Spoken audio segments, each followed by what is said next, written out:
This is Modern Service Mastery Business School with boots on. Real lessons, real talk, and real growth for the residential service industry. Let's get to work.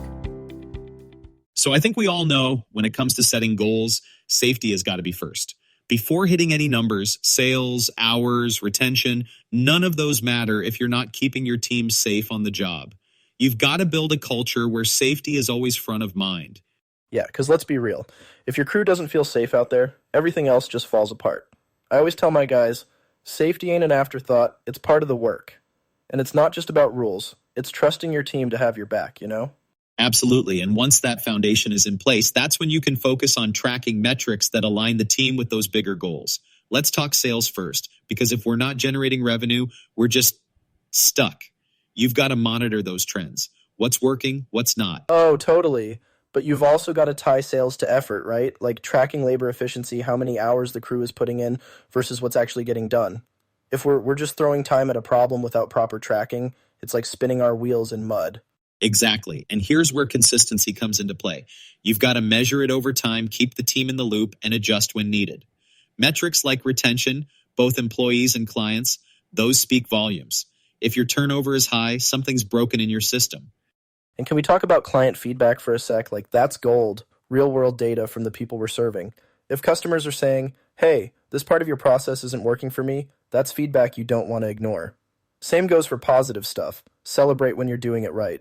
And don't forget profitability, EBITDA, or earnings before interest, taxes, depreciation, and amortization. It's kind of a mouthful, but it's critical if you're the one running the business. It helps you see the bigger financial picture. Yeah. And listen, all of that's awesome as long as it doesn't turn into corporate mumbo jumbo. People tune out when you're throwing terms like EBITDA around, but not showing how it fits into their day-to-day. You know what I'm saying? Totally. That's why transparency is key. Make metrics easy to understand so they stay relatable. Dashboards and scorecards help with that. A live scoreboard showing progress can get a crew on the same page fast. Sales scoreboards are a total game changer. I started tracking weekly sales goals on a public board. Every rep could see where they stood. Every Friday we'd review the numbers together, and it turned into a full-on competition. The goal? Stack up the longest streak of hitting your weekly sales target. Suddenly, everyone was chasing consistency, not just big weeks. We even added a reward for the longest active streak. It turned tracking into motivation. Exactly. It's all about accountability. When the team can see their progress week to week, it's no longer abstract. It becomes real. That visibility creates ownership, and ownership drives motivation. Nobody wants to break the streak, and that's where the magic happens. Exactly. And look, some friendly competition doesn't hurt, right? Celebrate wins, learn from misses. Simple stuff like that can take your team from good to great. And at the end of the day, it's about building systems that drive clarity and alignment while keeping everyone engaged. Speaking of building systems that drive clarity and alignment, have you heard of OKRs, objectives and key results? They're one of the most impactful tools in leadership. It's about setting a big, ambitious goal and then defining the measurable steps to get there. And let's not forget, this isn't just some random business theory. Companies like Google and Intel used OKRs to literally change how they operate. Oh, I've read about that, man. I mean, Google's story is wild. They were already crushing it, but OKRs gave them that next level focus. And it also showed their teams how every single project tied into the big company vision. Pretty cool, right? Exactly. And it's that alignment that makes all the difference.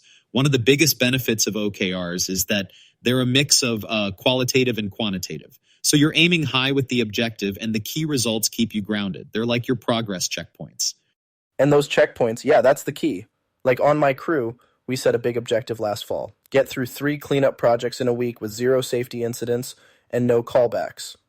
That was our objective. But the key results? Stuff like everybody wears their PPE every day, or clean tools after every job. Small things, but they all added up to hitting that goal, you feel me? Oh yeah, I do. That's what OKRs do. They turn lofty goals into actionable, trackable chunks. And another thing, they're collaborative. It's not just about setting a goal and telling the team, figure it out.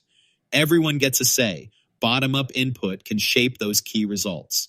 Right. I mean, when people buy in, they care more. I remember asking my guys, what do we need to hit this? And the first thing they threw out was better planning on job sites.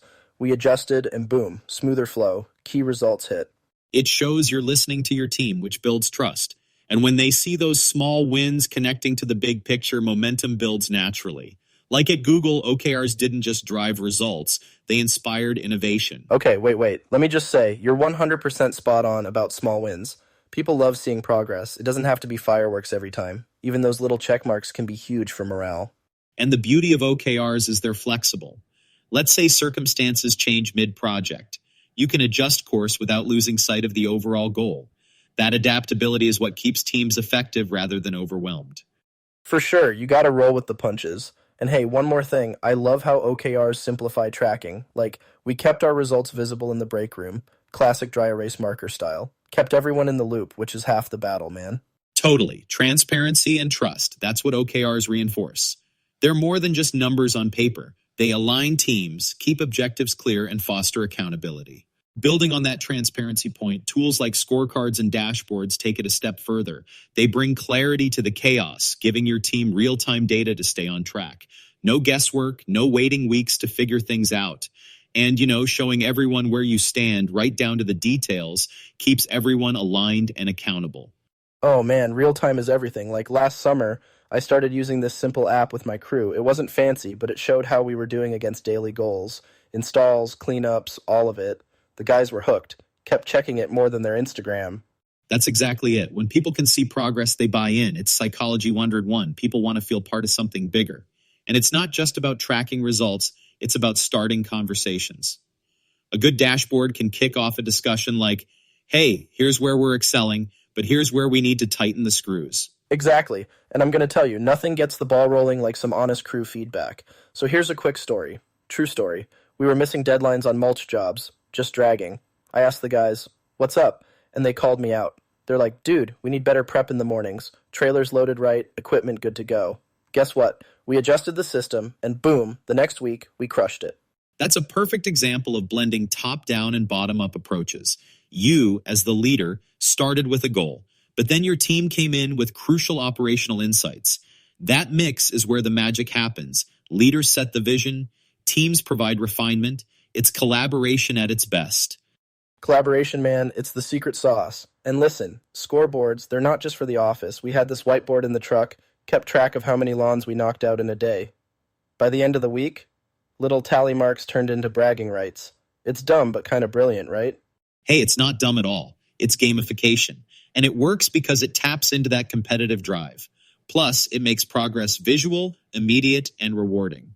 It's about finding ways to celebrate the small wins as well as the big ones. Totally. And the tools don't have to be fancy either. As long as everyone on the team knows how to use them and the data's clear, you're golden. Like dashboards should highlight actionable stuff. You don't need a million metrics when 5 good ones will do the job. Absolutely. Simplicity is key, and whether it's scorecards, dashboards, or even handwritten charts, it's about keeping the team aligned. These tools aren't just tracking devices, they're motivation engines.